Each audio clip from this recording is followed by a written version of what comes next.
So hello everyone, कैसे हो सब? आपका स्वागत है मेरे चैनल में। आज हम बात कर रहे हैं day 10 of April daily LeetCode challenge की। आज हमारे सामने एक इजी क्वेश्चन है। ये है क्वेश्चन नंबर 20, वैलिड पैरेंथेसिस। सो मैं आपको जल्दी से बता देता हूँ इस क्वेश्चन का मतलब क्या है। ये क्वेश्चन का मतलब डिमांड क्या है, ये हमसे क्या चाहता है, राइट? हमें एक स्ट्रिंग एस दिया हुआ है जिसमें सिर्फ 6 तरीके के कैरेक्टर्स होंगे। ओके, मैं थोड़ा जूम और कर देता हूँ।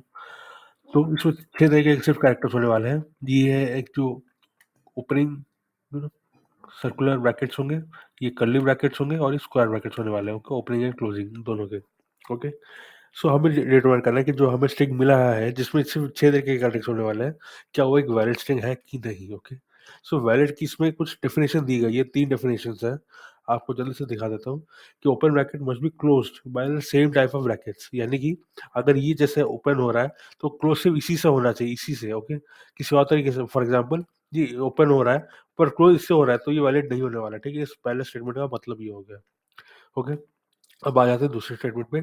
Opening bracket must be close in the correct order. Okay, must be close यानी कि जैसे कि आप समझ लीजिए, मैंने यहाँ पे एक जैसे एग्जांपल दिया हुआ है। देखिए, सबसे पहले ये आता है, ठीक है, फिर ये आया, फिर ये आया। तो इनका क्लोजिंग भी उसी ऑर्डर में होना चाहिए कि सबसे पहले ये क्लोज होगा, उसके बाद ये क्लोज होगा, उसके बाद ये क्लोज होगा। ओके, तो ये सेकंड स्टेटमेंट का मतलब वो है। Okay, every close bracket has a corresponding open bracket in the same order of the same type. Okay, तो यानी कि इसका कहने का मतलब अगर हमारे स्ट्रिंग में खाली ये एक कैरेक्टर हुआ तो ये वैलिड नहीं होने वाला, क्योंकि इसको क्लोज करने के लिए भी होना चाहिए। फॉर एग्जांपल देखिए, अगर मेरे स्ट्रिंग में सिर्फ एक कैरेक्टर है जो कि ये है, ठीक है, तो आपको आंसर ट्रू होगा या फॉल्स होगा? आंसर होगा फॉल्स, क्योंकि ये क्लोज नहीं हो रहा है। ओके, सिमिलरली अगर मेरे स्ट्रिंग में खाली ये कैरेक्टर है, आंसर ट्रू होगा या फॉल्स होगा? आंसर होगा फॉल्स, क्योंकि ये ओपन ही नहीं हुआ था, तो क्लोज क्यों होगा? So every close bracket has a corresponding open bracket of the same type, इसका थर्ड स्टेटमेंट का मतलब हुआ। मैं आपको जल्दी से एग्जांपल दिखा देता हूँ, क्योंकि देखो मैंने ट्रू फॉल्स तो बोल दिया, पर आपने अभी तक ये एग्जांपल्स नहीं देखे।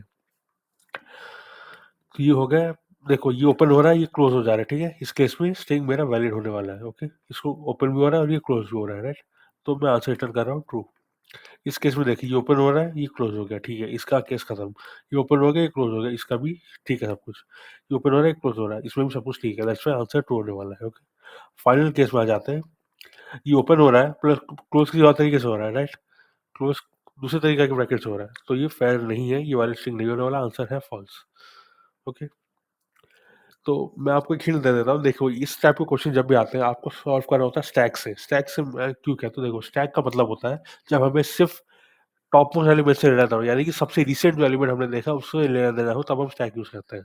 ओके, अब मैं आपको बता देता हूँ कि हम कैसे इम्प्लीमेंट करने वाले हैं। देखो, सपोज जो भी स्ट्रिंग मेरे पास आता है मैं उसे अपने स्टैक में भरता जाऊँ। अगर वो ओपनिंग ब्रैकेट है, जैसे ये हो गया, ये हो गया, ये हो गया, तो मैं उसे अपने स्टैक में भरता जाऊंगा। ठीक है, जब भी मेरे पास एक क्लोजिंग ब्रैकेट आएगा, ठीक है, जैसे ये आ गया, तो मेरे स्टैक का सबसे टॉप एलिमेंट ओपनिंग वाला ही होना चाहिए इसका। ओके, यानी कि ये अगर आता है तो स्टैक का टॉप एलिमेंट यही होना चाहिए। अगर नहीं हुआ तो मैं सीधा फॉल्स रिटर्न करने वाला हूँ। सिमिलरली अगर मेरे स्टैक का सपोज ये एलिमेंट आता है नेक्स्ट, और मैं चेक करूंगा मेरे स्टैक का टॉप एलिमेंट क्या है, अगर ये है तो ही फाइल मैं आगे बढ़ूंगा, या फिर मैं सीधा फॉल्स रिटर्न करने वाला हूँ। सिमिलरली इस केस में मैं आपको कोड में भी दिखाऊंगा कि अगर ये एलिमेंट आता है और मेरे स्टैक का एलिमेंट टॉप एलिमेंट ये नहीं है, तो मैं सीधा फॉल्स रिटर्न करने वाला हूँ। जल्दी से मैं आपको कोड में भी दिखा देता हूँ कि ये कैसे इम्प्लीमेंट हो रहा है। तो ये है मेरा स्टैक स्टैक जो कि इसका इम्प्लीमेंटेशन एक लिस्ट से हो रहा है पाइथन के, राइट?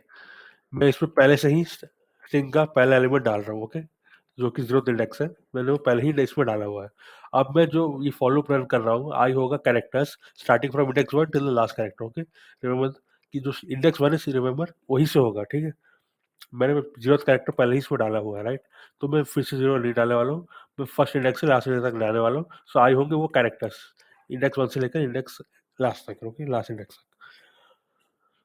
अब ये देखिए, अगर मेरा स्टैक का लेंथ 0 है, तो मैं सीधा अपेंड करने वाला हूँ और कंटिन्यू कंटिन्यू, यानी डोंट मतलब नीचे वाले कोड को रन मत करो। कंटिन्यू का मतलब है सीधा यहीं से नेक्स्ट लूप में जाओ। ओके,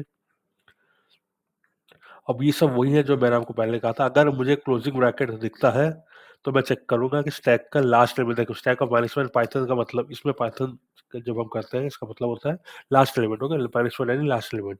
अगर स्टैक का लास्ट एलिमेंट ये है, अगर ये है तो सही है, अगर नहीं है तो सीधा फॉल्स रिटर्न करो। दैट्स व्हाई मैंने यहाँ लिखा है not equal to this. Okay, तो आप फॉल्स रिटर्न कीजिए। अदरवाइज अब अगर यानी कि अगर ये मेरा एलिमेंट आता है और स्टैक का टॉप एलिमेंट यही था, ओके। तो क्या करना है, उसको पॉप कर लीजिए, पॉप यानी उसको भी निकाल लीजिए, ओके। हमने इसको तो इंक्लूड नहीं किया, साथ में इसको भी निकाल लिया, ओके। तो अब आप समझ सकते होंगे कि लेंथ ऑफ स्टैक 0 क्यों होने की संभावना है, ओके। तभी मैंने कंडीशन लिखा, अगर लेंथ ऑफ स्टैक 0 होता है तो सीधा अपेंड कर दीजिए, कुछ मत सोचिए, सीधा अपेंड कर दीजिए। सिमिलरली अगर ये वाला एलिमेंट मेरे पास आता है तो मैं अगेन चेक करूंगा स्टैक का टॉप एलिमेंट क्या है। अगर वो ये नहीं है तो सीधा फॉल्स रिटर्न करो, राइट। अगर वो ये है तो उसको भी निकाल लो। मैंने इसको तो इंक्लूड नहीं किया, साथ में इसको भी, जो था ये जो था मेरे स्टैक में, इसको भी मैं निकाल दे रहा हूँ, उसको भी मैं पॉप कर दे रहा हूँ, राइट। सेम आता है ये इसके वाले केस में। अगर ये है तो मैं चेक करूंगा स्टैक का टॉप एलिमेंट ये है कि नहीं। अगर वो नहीं है तो फॉल्स रिटर्न करो, अगर वो है तो उसको भी निकाल लो, ओके। तो ये 3 जो कंडीशंस है ये तो हो गए, जो भी हमें 3 तरीके के ब्रैकेट्स मिले उनकी बात हो रही है, ठीक है।